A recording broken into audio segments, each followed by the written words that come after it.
Welcome back to Road Gang Radio. Join Jimmy Mack and Lindsay Lawler's Gang of the Airwaves by subscribing to Radio Nemo on YouTube. We celebrate all kinds. Make it official. After all, if you're listening, you're already in the gang. The Road Gang. You know who's already in the Road Gang is that guy, Dean Croke, joins us this morning. Are you over in Boston, or are you on the road on one of your adventures, by the way? Where are you at? No, I'm in Charlotte, North Carolina. Yeah. What's happening over in Charlotte, North Carolina? What's going on, man? What are you doing? Well, I'm here for a conference with Spot Freight, and then I'm headed back to Boston to head to London tonight. But I'm in the second largest turkey producing / Christmas tree freight markets in the country. So this is like the mecca for fresh turkeys. There's about 5,000 truckloads of turkeys moving out of this market here around Charlotte in the next 10 days. It's a phenomenal freight market. You wouldn't think it, but this is where all the Christmas trees, second largest to Minneapolis and Minnesota, behind that market for Christmas trees and turkeys. It's a big refrigerated market. Rates are about to pop here in the 15 to 20% up range. Yeah, it's one of those strange things, too, because sometimes we get Christmas. The National Christmas Tree will come from North Carolina, and they literally have to devise this route, Brad, that takes it circuitously back to Washington, D.C., because they're like, it's like, we're here. They have to do the whistle stops. They have to do the whistle stops because when it comes out of like Colorado National Forest or, Oregon National Forest, Washington, they're like, oh, God, this is great. We're going to get the whole thing. Everybody gets to ride along. But when it comes out of North Carolina, it's like, Just had the Capitol Christmas tree in Oklahoma City the other day. That's right. Our good friends at Drivers Legal Plan co-hosted that and had a big turnout. Saw a lot of pictures for it. So. Yeah, it's a terrific event. The other thing about the turkeys too, though, I don't know if people know this, Dean. It was almost our national bird. Man, Ben Franklin almost had people convinced to do it. And anybody who's actually hunted wild turkeys knows those entities are not nice. There ain't nothing cute about no turkeys. They ain't big. Smart. They ain't big chickens. They ain't big chickens. They do not go quietly into that good night. They do not, man. So that's it. We've been having so much gloom and doom. It's kind of nice to have a conversation where things seem to be percolating a little bit. In regards to the process of that. Do the trees serve regional areas like the Minnesota area serves that area of the country, the Pacific Northwest, or is it distributed evenly? How does it work in regards to the distribution of trees? Is it regional supply routes on that? It's pretty much regional. I mean, about probably a third of our national supply comes from Oregon and Washington. So that Willamette Valley, south of Portland, that's dominant. That's sort of dominant. We see a lot of volume coming out of that. Pacific Northwest area. If you think about, that trees take like 7 to 10 years to grow, but we see a lot of that volume comes out of there on an annual basis. So there's a fairly constant supply that comes out of there. They'll start to run, mid-October. So like for our Wreaths Across America project that we've got coming up there early December, a lot of that volume will have started to move in September. Across to there, they'll start to push those trees out, but then we'll start to see the trees going to Saudi Arabia, moving in containers in that September timeframe. Then we'll get into long-haul loads to Texas in refrigerated trailers in late September, early October. And then you'll start to see a lot of this volume move in really serious volume this week and next week. That's sort of really the peak shipping time when they'll start to move upwards 60 or 70 loads a day. And what they do, to be honest, is they'll start to get so busy and they'll get so stretched for trucks, they'll start to load trains out of the Pacific Northwest. Because a lot of those trains that run from Los Angeles up to Seattle will go back empty. And what they'll start to do is load them with Christmas trees back to Los Angeles and San Francisco. So it gets to be pretty tight with capacity, but they'll load thousands of truckloads of freight back out of the Pacific Northwest each year. I'm going to toss this over to Brad for 1 second, but Chowder on the chat says, I hope Dean doesn't run afoul in North Carolina. You are permanently banned from the chat. Goodbye. He's got dad jokes. He's got dad jokes. That's a dad joke actually right on there. The line, too. Our good friend, Tinring, by the way, Tenring, said, I saw crated fresh live Christmas trees arriving at Costco, D.C. in SLC 3 days ago in a reefer. He backed in next to me. Man, the trees are on the move. Brad's got a comment question for you, Dean, and then we'll drop Chowder in for a second to join the chaos. Dean, welcome to the zoo that we're usually used to at conference time. Go ahead. So Dean, you mentioned Wreaths Across America up in Columbia Falls, Maine. They have balsam fir trees there. And I think you're going to get to experience the beginning of the convoy this year with Jimmy Mack. Is that right? You're going to be up there in a couple of weeks? Yep, we are. I mean, when do you get there? When do you get there, by the way, Dean? I'm Thursday the 4th. I'm driving up there in the morning of the 4th in my truck. So I'll be there early, around there about midday, I think, so I can get a parking spot. According to Courtney, I need to be there early. Yeah, she's absolutely right. She is correct. She is absolutely correct, Amundo. And Dean, you're going to feel like you've actually walked through a time portal when it comes to that place, by the way. It is a crazy situation. Want to give a shout out to Marshall Platter, who dropped a 10 spot on us. Don't forget, all of that money goes to continuing promotion on YouTube. Want to turn to Dre and say we got a guy who's making jokes about running afoul, but he's also originally from Dean's neck of the woods, Dean's current neck of the woods, as opposed to Dean's neck of the woods and where his origin story is. Chowda, say good morning to Dean and fire your question away or your comment. Chowda. Good morning, family. Good morning, my favorite Bostonian. Dean, have safe travel back to the homeland. Have some fish and chips and pints in Piccadilly Circle for me, will you? Hey, I will, Chowder. Yeah. Hey, thanks, buddy. I just called in with a little file of the Chowda What the Hen Fox Is You Thinking file. This weekend, I'm going to go on a little scavenger hunt, Jimmy. I've been watching some YouTube University on foraging, and I'm going to look for some chicken of the woods, some turkey tail, and some cauliflower of the woods. Those are all edible mushrooms. Nice. And I'm going to try some foraging and make a nice brisk soup with that and see how it actually tastes for survival senses. The other thing I wanted to put out there for truckers, and I don't know if this is right or not, but I've been watching some videos, and I'm going to try taking an Altoid can and a cat food can cleaned out, and I'm going to line it with cardboard, rubbing alcohol, cut some dowels out of like a stainless steel hot dog roaster. And by what I've been reading and studying and watching, apparently this will burn for a good 20 to 30 minutes, and you should be able to boil a cup of water. And I bring this up in trucking because they're lightweight, easily attainable. You can get 91% rubbing alcohol right in the truck stop on that.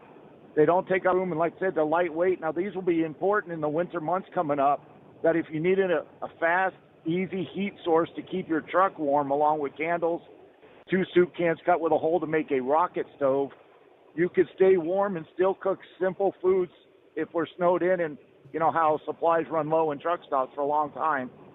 The other one I saw, Jimmy, is a guy took 4 4x4s, cut about 1.5 feet, 2 foot long, bundled them together, and when your tires were spinning, he would slow his tires, obviously, to stop, get out, shove this in between the middle of the 2 tires of the drives, and that would give you enough traction of the 2 tires fighting and biting against that wood to creep yourself up out of a stuck hole. And I thought those were cool ideas I saw to share with the family, and Chowder will probably try them and hopefully not end up in the hospital to report back.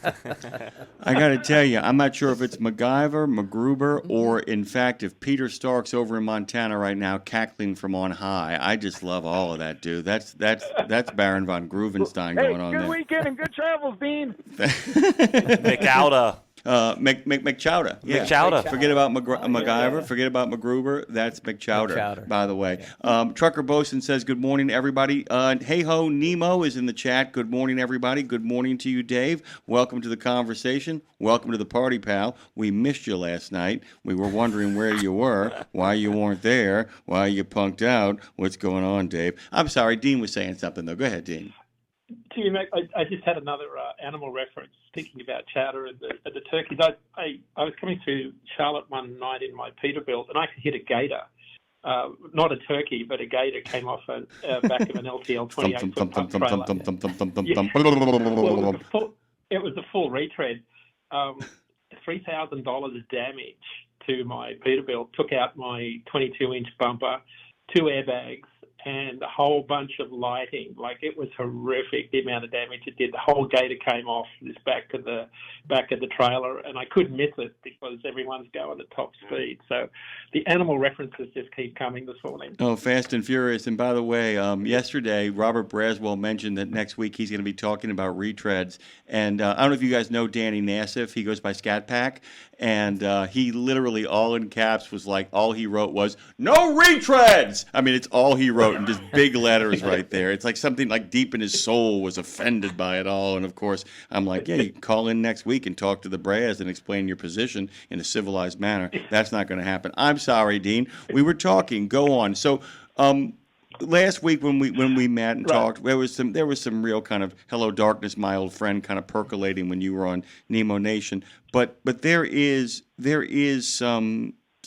some green shoots around the holidays that always happen, right? I mean, this Christmas season looks pretty bustling. Is that what you're seeing? Yeah, it does. I think we talked about this at MATS, right? Most freight gets hauled regionally, and that's where the good news is for a lot of carriers. Is seasonally we start to see the market lift, but always in last week, the market cools off, and it does every single year. The rates drop a little bit. They did last week.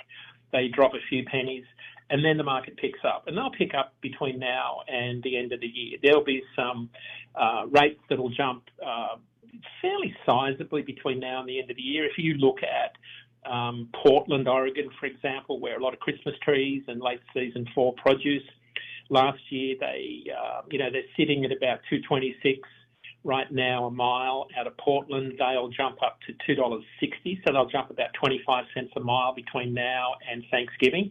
That's significant. And then they'll cool right off again. So what that just means, seasonality is alive and well in the freight market. A lot of those loads are going to move from Portland down to Los Angeles, to Fresno, to Phoenix. So that's sort of regional. So you're going to see a lot of that. You're going to see a lot of that Atlanta to Lakeland.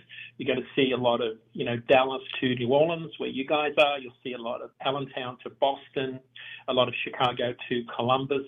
So regionally, there'll be a lot of demand, and then things will cool off. And then we get into January, where you'll see the cold weather start to bite, literally, and then you'll see refrigerated rates spike because shippers will take dry van freight and add protect from freeze to the bills of lading so that dry freight doesn't freeze, like the liquids and paint and, Coca-Cola and things like that. And you'll see refrigerated rates spike.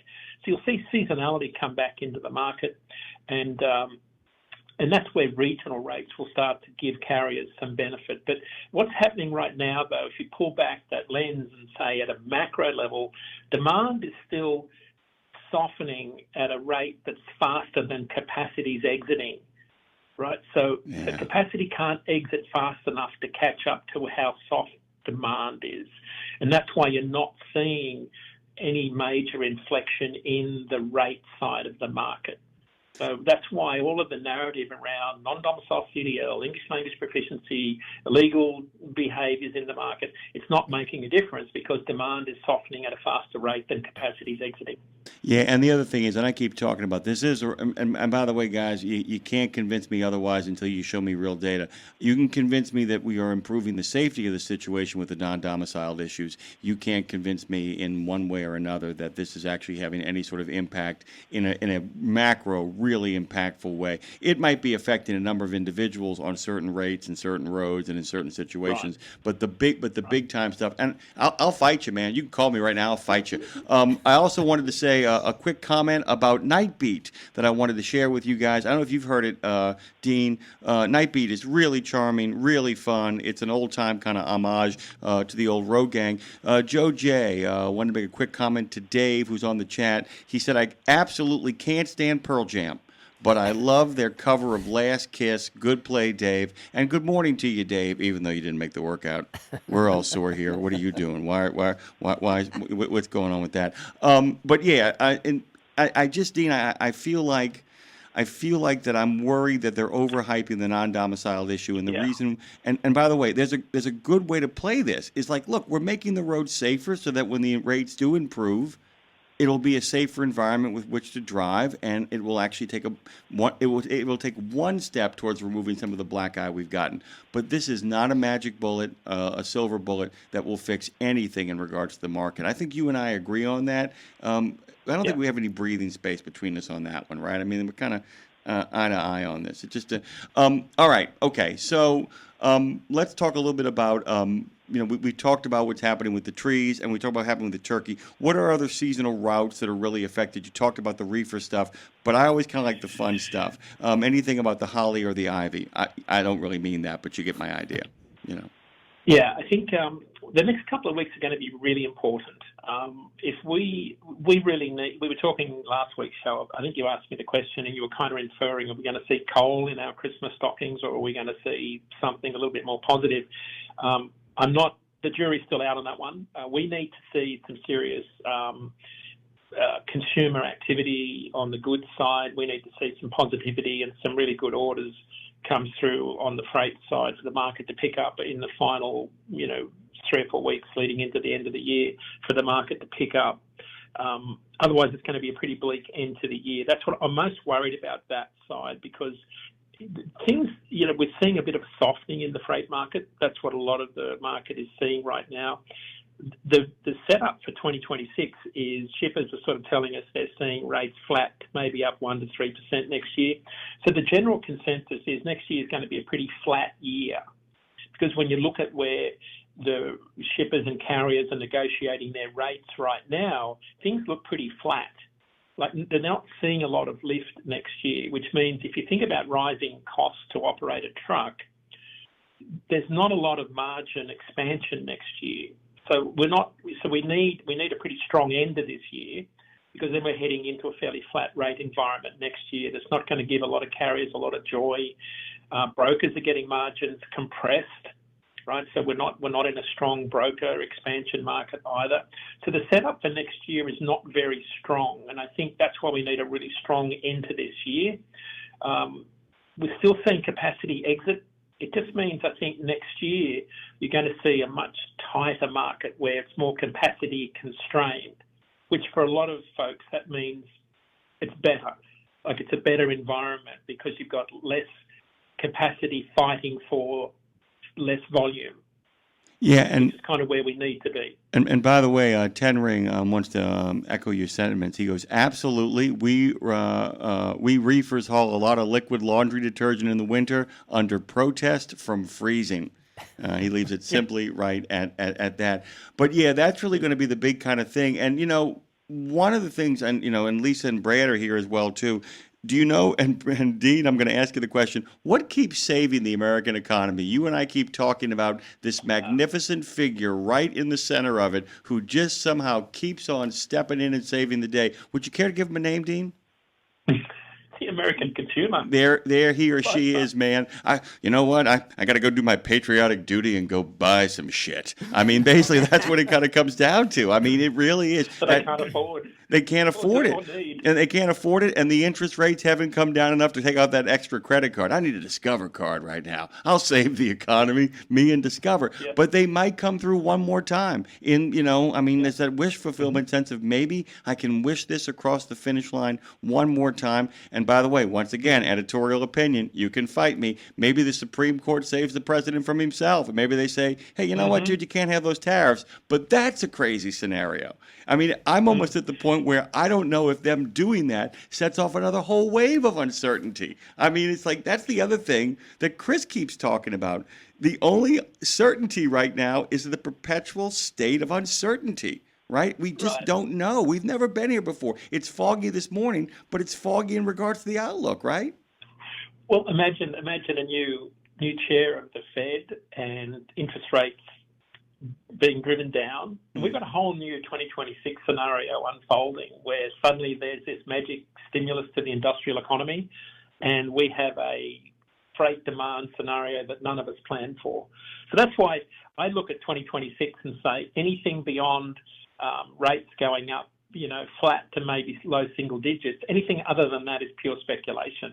Because we've been in this scenario for about 3 years where we really don't know, because this word unprecedented has been, you and I have been talking about an unprecedented freight market for probably 5 years now. Yeah, and by the way, that means it's unprecedented. precedented. That means basically that's become the new normal. It's just like, this is unprecedented. The last decade has been unprecedented. In the scope of human history, maybe. In the scope of life, no. I mean, that's the long run. I mean, that's an Eagles song right there, dude. That's a classic now is what we're talking about here. Yeah. And the other thing is too, so here's the rosy scenario. This is my rosy scenario. The Supreme Court steps in and says, you don't have emergency powers anytime you want them, and the tariffs go away. The Fed then goes, oh, we got goods coming back into the economy? Fantastic. We're going to drop your interest rates. However, we do like some of the onshoring that's going on here, and American manufacturing picks up, that efforts at the border to strengthen the border, actually create a safer environment for people to work. I mean, there is a best case scenario for this. We just don't know. You want to guess? You want to bet on this? You want to bet on anything at this point? I mean, that's where we're at, right? That you can't. Right. It's even money on everything. I think we don't know. I mean, there is no. And there are so many, and everything I just laid out, you could have one of those things go right, and things hold serve. So I just don't know. So all we can do is go out and get that Discover card and keep this economy going until we can figure out the next step. I mean, no idea. Okay, so we're going to talk about really quickly here what kind of effect Thanksgiving has on the rates. Does that really bring things down, or does that big giant bump, even though they say Black Friday is a little bit diminished, Thanksgiving really, unlike Christmas, doesn't really slow the market down, does it? Thanksgiving will, mostly in the reefer market. So we're seeing dry van rates will go up because the reefer capacity tightens. So a lot of those reefer carriers that haul dry van freight flip over to the better paying reefer freight. So the market does tighten in the next couple of weeks. There's no question about that. So yes, Thanksgiving lifts the entire market. But in a strange way, flatbed rates start to lift between now and May. So there's seasonality that happens there. So, but that happens every single year, in a bizarre way. Even though it's colder, lumber manufacturers start to produce and restock all of their lumber inventories over winter in readiness for spring. So you start to see pretty good volume of lumber moving, and that's why flatbed rates start to move. But then you'll see dry van and reefer rates really lift in the next couple of weeks. They'll probably move up in the order of 5 to 10% between now and the end of the year. But that's, again, seasonally. But I think what you're seeing in the broader market is fairly interesting rate negotiations that are going on in the background that are setting up a fairly flat 2026. That's the more important number, because that's 80% of the freight that gets moved is contract freight. They're the contract rates that are currently being negotiated because it's bid season, where shippers send out all of their freight for carriers to negotiate. Word we're hearing from large contract carriers on the street is that they're asking for rate increases, but they're settling for, holding their ground in terms of low single-digit rate increases to maybe nothing. Holding their rates at what they were last year. That's what we're seeing in the rates coming into our routing guides in the last couple of weeks. Not a lot of rate increases at the moment. All right, last things last, fun stuff now. I can't think of a better group of people, Lisa Parmenter, Brad Bentley, Andre Thibodeau, Dean Croke, myself. We all got to get together and do some helicopter harvesting. We got to. We got to. I mean, if you can figure out a way to get me helicopter harvesting, I will go there with you. If you can get us on a helicopter. You guys have heard about this, right? I mean, I am so excited about the prospect of actually being in a helicopter while it lifts trees from fields and delivers them to centralized locations. Would you do it, Brad? Would you take that ride? I thought we were going to talk about hunting hogs from helicopters for a minute there, but yes, John Fry is not on the show this morning. That's a very different guest, by the way. But and I'm always kind of curious about that innovation. When did they figure? Do you know any of the history of this, by the way? How they figured out they could do this? I mean, I know it's America, so people are going like, "What can I do that would endanger my life but might make me some money simultaneously?" I mean, that's how people think this stuff up. But do you know anything about this tradition? How this got started? This was like way back in the 70s that they got their heads together. Bob Schaefer up at Noble Mountain Furs up in the Willamette Valley did this, Jimmy Mack.